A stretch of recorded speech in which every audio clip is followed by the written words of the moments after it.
Hi friends, আশা করি আপনারা ভালো আছেন। আজকে আরও একটা রেসিপি নিয়ে চলে এসেছি। আজকের রেসিপি হচ্ছে কাজু কাটলি বা কাজু বরফি। একদম দোকানের মতো পারফেক্ট হোলি স্পেশাল মিষ্টি। তো চলুন শুরু করি। এখানে আমি 200 গ্রাম মতো কাজু নিয়েছি, 1 বাটি চিনি নিয়েছি। কাজুগুলোকে প্রথমে অল্প অল্প করে আমি মিক্সিং জারে একটা পাউডার বানিয়ে নেব। আর মিক্সিং জারে যখন পাউডার বানাবেন অবশ্যই মিক্সিটা কিন্তু থামিয়ে থামিয়ে কিছুক্ষণ অন্তর চালাবেন, তাহলে কিন্তু কাজু থেকে তেল ছাড়বে না। তো এখানে আমি পাউডারটা খুব সুন্দর করে তৈরি করে নিয়েছি, দেখেই বুঝতে পাচ্ছেন কোনো রকম দানা দানা ভাব নেই। যদি আপনাদের মনে হয় কাজু গোটা রয়েছে তাহলে কিন্তু আবার পাউডার বানিয়ে নেবেন। তো এরপর আমি কড়াতে চিনি দিয়ে দিলাম, 1 বাটি জল দিয়ে দিলাম ওই বাটিরই মাপের। চিনিটাকে প্রথমত গলিয়ে নেব ভালোভাবে। তো দেখুন চিনি কিন্তু খুব সুন্দরভাবে গলে গেছে। এখানে একতারা বা দোতারা শিরা বানানোর কোনো দরকার নেই, জাস্ট চিনিটা গলে গেলে 2-1 মিনিট নাড়াচাড়া করে নিলেই হবে। তো এবার পাউডারটা আমি দিয়ে দিলাম। কাজু পাউডারটা দিয়ে কিন্তু অনবরত নাড়তে থাকতে হবে।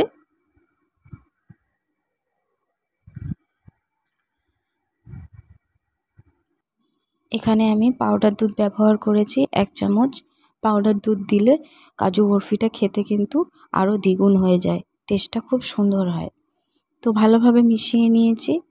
এরপর একটু সামান্য ঘি দিলাম, কাজু বরফিটা কিন্তু দেখতে খুব সুন্দর হবে।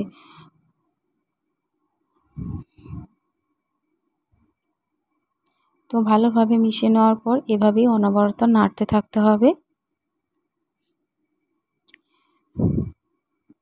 তো নাড়তে নাড়তে দেখুন এরকম একটা ডোয়ের আকারে চলে এসেছে। কাজু বরফি থেকে কিন্তু মিশ্রণটা থেকে তেল ছাড়তে শুরু করে দিয়েছে। তো দেখে নিই এবার বরফিটা রেডি হয়েছে কিনা। তো তার জন্য একটা পাত্রে আমি নিয়ে নিয়েছি কিছুটা।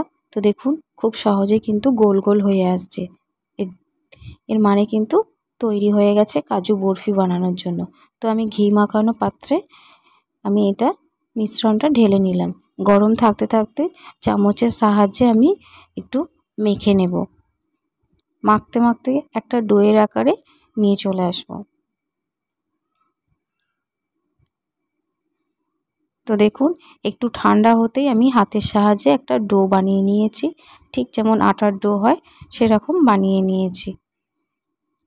তো এখানে আমি একটা প্লাস্টিক নিয়েছি, প্লাস্টিকের মধ্যে ঘি মাখিয়ে নিয়েছি। এবার হাতের সাহায্যে একটু গোল গোল করে নিলাম, প্লাস্টিকের মধ্যে দিয়ে এটাকে আমি বেলে নেব। আপনারা এখানে বাটার পেপার ব্যবহার করতে পারেন। তো এটা খুব বেশি পাতলাও হবে না, খুব বেশি মোটাও হবে না। তো দেখুন এরপর আমি একটা সিলভার কোড দিয়ে দিলাম। এটা দিয়ে কিছুক্ষণ রাখবেন, তারপরে এটা বরফি আকারে কেটে নেবেন। আর এই সিলভার কোডটা যে কোনো মিষ্টির দোকানে আপনারা পেয়ে যাবেন। তো এখানে আমি প্রথমে আড়াআড়িভাবে কেটে নিয়েছি, তারপর লম্বালম্বি করে আমি কেটে নিয়েছি। কাজু বরফিটা খুব একটা ইজি একদম রেসিপি। এটা আপনারা যখন খুশি বাড়িতে বানিয়ে ফেলতে পারেন। তো দেখুন লেয়ারগুলো খুব সুন্দরভাবে হয়েছে, আপনাদের ভেঙেও দেখিয়ে দিচ্ছি। দেখুন কত সুন্দর হয়েছে। এটা কিন্তু এখনও একটু হালকা গরম আছে। তো যাই হোক, এই কাজু বরফির রেসিপিটি যদি আপনাদের ভালো লেগে থাকে অবশ্যই চ্যানেলটিকে সাবস্ক্রাইব করবেন, সাথে লাইক কমেন্ট শেয়ার করবেন।